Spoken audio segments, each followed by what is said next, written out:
everyone, I'm here at Disneyland today and I am with Tim, and today we are going to talk about accessibility at Disneyland.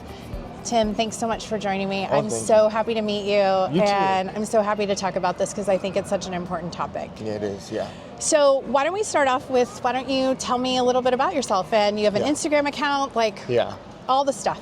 So I created an Instagram account called Wheels on Main about 5 months ago to help with accessibility, and I never thought it would blow up to what it is now. Yeah. Because I remember making, I'm like, oh, I'm gonna go like 20 followers, and then today it's like 2,735, and I'm like, and that's without ads or sponsorships or anything. Yeah. So it's been a really incredible journey in a way. Yeah. To see all the people kind of coming together and actually liking my content. Yeah. So yeah. So what are some of the things that you focus on with your content? With my content, I really like to focus on the cues and how to navigate them, and especially if there's anything special that you would need to know about going into a ride, then that's what I really like to focus on. And then sometimes the queues are really crowded, so I do have to cut a lot and be like, now I need to like Roger Rabbit today was just a mess. Yeah. It was just pitch black and everyone was moving at a snail's pace. So I just like to make sure I let people know about the space and the environment, especially if you're sensitive to tight spaces. Yeah. Especially. So what are some of your favorite rides, or the rides that you feel are most accessible, or accessibility friendly? Well, some of my favorite rides at Disneyland probably have to be Haunted Mansion, and especially with the new accessibility queue and line they made to exit the ride, it really made a difference, because before it used to be kind of packed and you had to go back the way you came in. Yeah. But now you can just go down this long interactive hallway, and there's a lot of space too, and yeah. And how do you feel do you feel like the cast members are really helpful?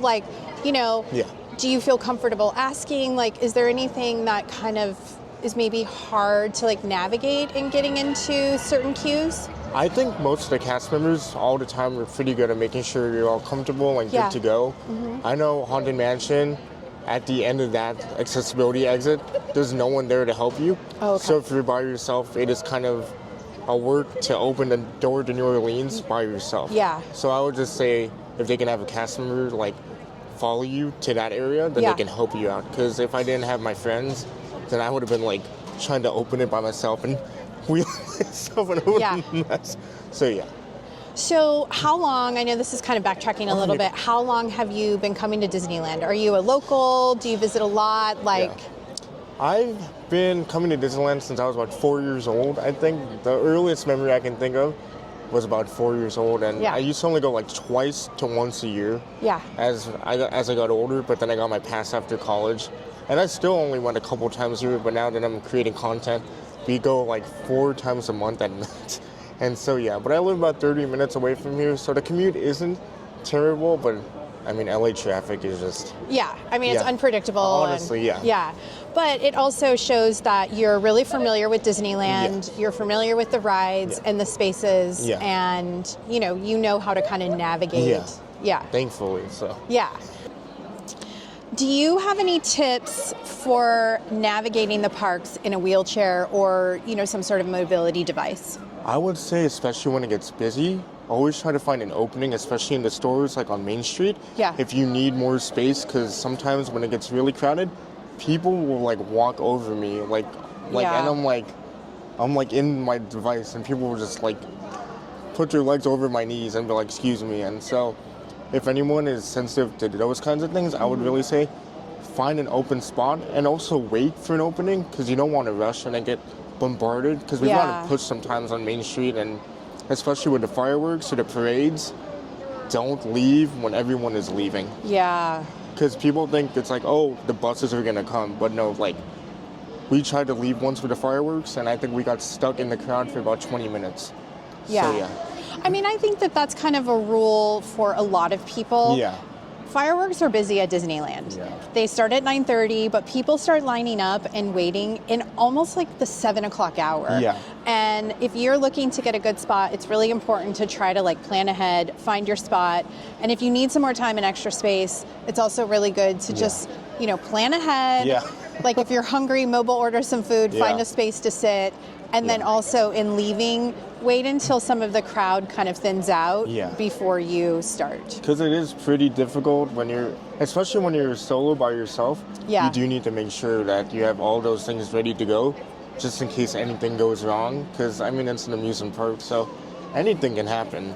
So, just to be prepared in that sense. Well, we talked about kind of navigating through the parks. When it is a really crowded, busy day, what are some of your favorite spots to take a break and to kind of have like a rest? Or if you're just, you want to just have a kind of a quiet spot.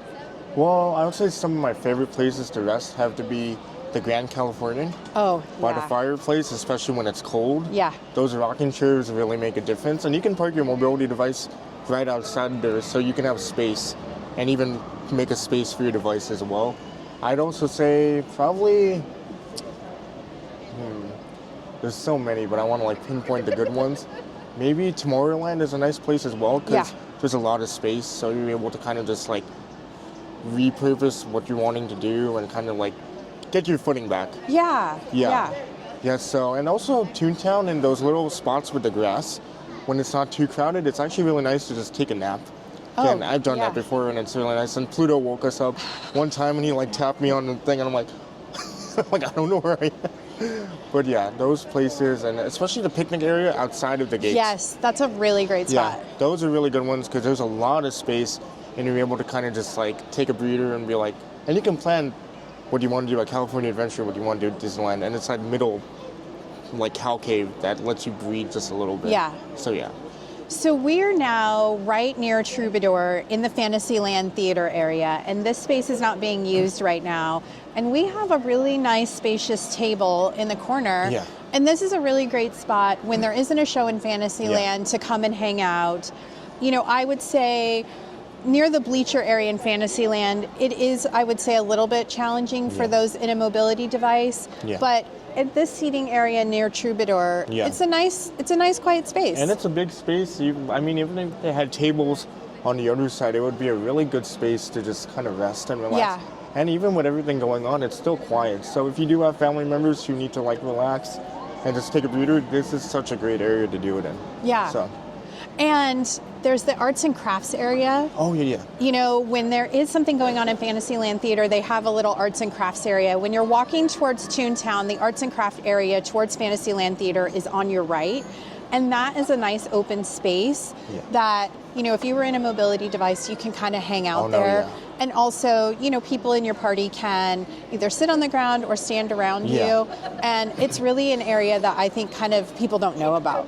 I think this place is kind of hidden for a lot of people because they kind of see this place as always kind of like not being used at all. So they come, but when something happens, they have so much going on. Meet and greets on this side. And then there's a handicap ramp if you do want to go down all the way to the right if you're facing from the entrance.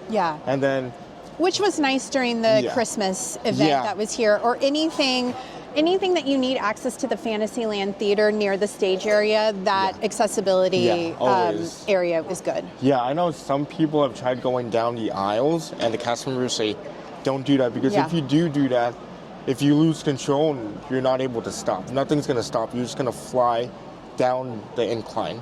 So always make sure to use that ramp all the way to the right. It's a zigzag and there's a lot of space, so if you do want to use something like that, it is a great alternative to get down there. Well, the only way to get down there safely.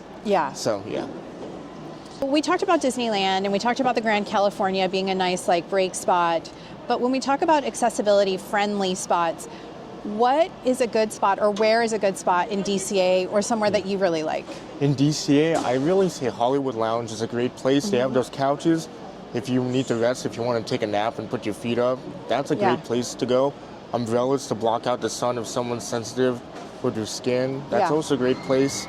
Even by the stage area by Monsters, Inc., when they have benches and tables set up, it's pretty quiet when there's nothing going on. So you're able to enjoy that area. And then I would also say kind of like the in-between between Soarin' over California or the world, I guess. Grizzly Peak area, smoke jumpers, all of that. All of that. Smoke jumpers has a lot of space, especially for mobility devices outside. And when it's a nice day, you can kind of just sit in the back and just kind of relax. And a lot of the sensory things you would hear, it's kind of muffled back there. Yeah. It's really nice to just take a moment and just eat. And It's also like I love the space because it's there's so much like, it's themed after like a state, like a national park. Yeah. And the Grand California, the theme of that hotel is based on, the theming is the Ahwahnee Hotel in the Yosemite National Park. So I love like all the woodsy feel, and there is a calming, effect to that area. Especially in the morning when it's like 8 a.m. and you just need a coffee and you just look up at the trees, and it's honestly a really beautiful place to just relax and to unwind. Yeah. So. In Disneyland, there is also an accessible alternative to walking through the kind of walkthrough of Sleeping Beauty's castle. Yeah. Have you visited that accessible area? What are your thoughts? Do you like it? Do you feel like it's a good comparison? Just overall, what are your thoughts on it? When it comes to Sleeping Beauty Castle, I have tried the alternative because I tried going up the steps, and it was a pretty good amount of steps. Especially for me, even though I'm able to walk a little bit, that was still a workout. I would say it is a good alternative, just kind of doing like a small walkthrough and kind of reading things. I can say it can be a little bit more interactive because I feel like you just walk through it and you just read some things and you leave. And it's kind of like it's kind of not even a big area, just kind of like you kind of turn a corner and then you go back and you're like, well, that's the story of Sleeping Beauty when everybody else gets to diorama. And the interactive parts, so I think it is a good thing to put in, especially for people who can't access stairs or a mobility device or anything. It's nice they made that because you don't feel left out. Yeah. And I do like if you wait in there a little bit longer, the video is playing. Yeah. And it does show some of the visuals of the diorama, which is nice, just so you can see the visuals. And it kind of shows the walkway. Yeah. And it is also a nice quiet space. It is, yeah. You bring up a good point because when we went in there, it was like no one. I don't think a lot of people know about it. I think people think it's the exit, and then they're just like, oh, okay. And then because when I've gone there multiple times for years, there's nobody ever really going through that, and I'm like, so check out the walkthrough because it is pretty empty, and I don't think a lot of people know about it. So, What advice would you give to someone visiting Disneyland for the first time with accessibility needs or using an accessibility or mobility device? The advice I'd give if you are visiting Disneyland for the first time, always read on the website what your DAS system is, the Disability Access Service, because they have changed it, and a lot of people who are in a mobility device aren't eligible anymore. So I wouldn't want you to waste your time coming here and have to stand in a long line at the Esplanade like we did and get rejected. So always read the fine print. When you do use a wheelchair, if you need one, there's a wheelchair rental actually right by the entrance of Disney. You can get an electric one or you can get a manual one. Electric, you do have to sign some papers and a warranty, and it's pretty pricey, but you do get some money back. But they have those services as well, and as well as strollers as well. But especially if you're coming here for the first time, make sure you know what the system is and how to use it. Because even if you don't get DES, some rides at Disneyland are actually accessible for handicapped people or anyone in a mobility device or anyone who has sensory things going on. There is a list of rides that you can do. Most of Fantasyland is available. Indiana Jones, Space Mountain, the coaster in Toontown, Jungle Cruise, and some other ones that don't have the traditional queue for anyone in a mobility device, which we found out about. Yeah. And it was really important because imagine a family would come here and they can't get DAS. Yeah. And they don't want to pay Lightning Lane, which is a lot of money for a family of four. Yeah. So to just have that list of accessible rides, and I'll share it with you as well if you want. I'd love to put it in the show notes. I took a screenshot and so it's a good list of rides that you can actually go on. But yeah, just talk to cast members, treat them nicely. They're really doing their best to make sure the park, especially I see a lot of people at the Disability Esplanade, they're like yelling. And I totally get both sides of the story. So when you do get here, have fun. Make sure you're informed about how the disability system is. And make sure you're prepared for anything that would happen if you do have anyone with a mental disability or a physical disability. Because this place does get really like sensory overload sometimes. Totally. So Just this week, Disneyland updated their language in the DOS program. So they've removed the word only, where only was listed, only autism or similar would actually be granted registration or eligibility for DOS. So I talked with a cast member yesterday, and that cast member advised at the accessibility booth that if you have a challenge here at Disneyland, it's important to speak with the accessibility cast members, and they are going to match up the challenge with the accommodation. So if you were planning a trip to Disneyland, I would do that ahead of time and try to register via the virtual process at the Disneyland, on Disneyland.com, and search DOS. That is going to save a lot of time because those lines do get long at the accessibility area in the Esplanade. And you're also knowing what you're kind of able to do and you're able to plan before you arrive at Disneyland. So always make sure that you check out, as Tim mentioned, and then also check out the DOS, kind of overview on the Disneyland. The guidelines. Exactly, Yeah, because I did do the DAS over the phone, and I will say if you have a time constraint, that'll take a lot of time up, because I've been on the phone for maybe 2-3 hours before they changed the whole system, even before then, and I'm pretty sure it's a little bit more lengthy now. So make sure you make enough time to talk to the cast member, and whoever does have the disability, you do need to be present. You can't do it for somebody else. You need to be there with somebody if you do need assistance. Yeah, it does take a lot of time through the virtual process, but I also think the flip side to that is you're not spending that time in line here when you get here in the morning. So when you're here, you're ready to go, you're ready to enter the park, instead of potentially waiting outside the park and kind of using that really crucial park time. Yeah, because that can take maybe an hour or even longer when there is a long line. When it gets busy, I've seen the line go from the sign that says disability services all the way to where security would be, and it kind of curves around that. So just, if you do want a small shortcut, then try calling ahead with the virtual one and having a video chat. You do need a working camera and a microphone, because they do need to see you. And also, you get to do this in the comfort of your own home. Oh man, I've always worn my pajamas. I pretend to look good. Oh hi, nice to meet you. And I'm just my son has come in just barely waking up also. But you're at home, so. It's the comfort of your own home, and you don't feel too pressured with a bunch of people waiting behind you. So, because I see some parents and families, they feel like they need to they need to get it out so fast, and that's when everyone begins to kind of not fall apart, but kind of just panic that they're not getting what they want. So just make time. There's different ways you can navigate the DAS system. But it's not impossible, which I will say. And I do think they're trying to make some accommodations and some leniency. So it's really important to speak with that cast member and find out what's available and match up your challenges to the accommodations in the park. I will say, if I can add on, that all the rides at California Adventure are all accessible. All the queues, everything is accessible, not like Disneyland when they built it back in the 70s, 80s, and 90s, like Indiana Jones. There's pitch black. But they've kind of changed the lighting. But every ride at California Adventure is completely handicap accessible, and there's no special list like I mentioned before with rides like Jungle Cruise or something. You would just have to either buy Lightning Lane or wait in line with everybody else, which I know is a lot. It is. But thankfully the queues are all accessible. Toy Story Mania is... That one is a little tight. That one, we, especially when it was kind of packed, we went in it.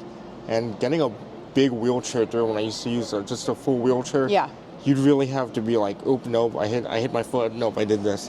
So and there's a lot of elevators for each ride and restaurants as well. So I would say DCA is more handicap friendly and accessible than Disneyland is at the current moment. Because I don't expect them to update every single ride, because that would be nearly impossible to do. So, and it would take a long time.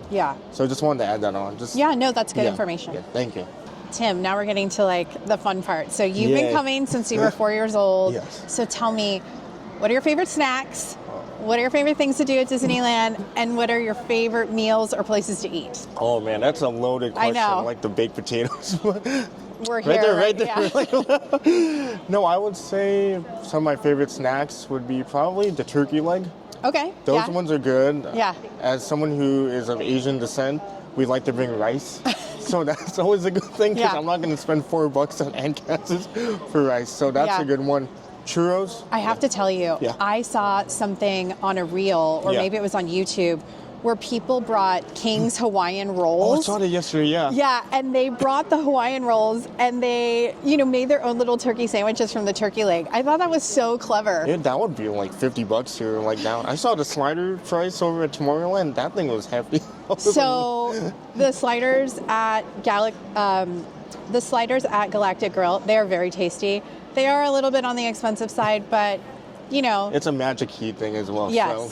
Yeah. Yeah. I would also say I feel like Red Rose Tavern always gets kind of like put on the back burner of food, but they have some really good stuff, like the Crunch Wrap Supreme thing. Oh my gosh, I totally want to try that. Oh my god, it's like a burger and a Crunch Wrap. Yeah. And I know like I can make that at home.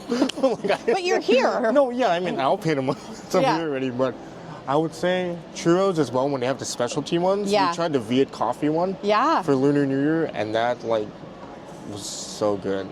But you can feel like it in your bloodstream after you eat it. Like super sweet. I was like, oh, I gotta take a break.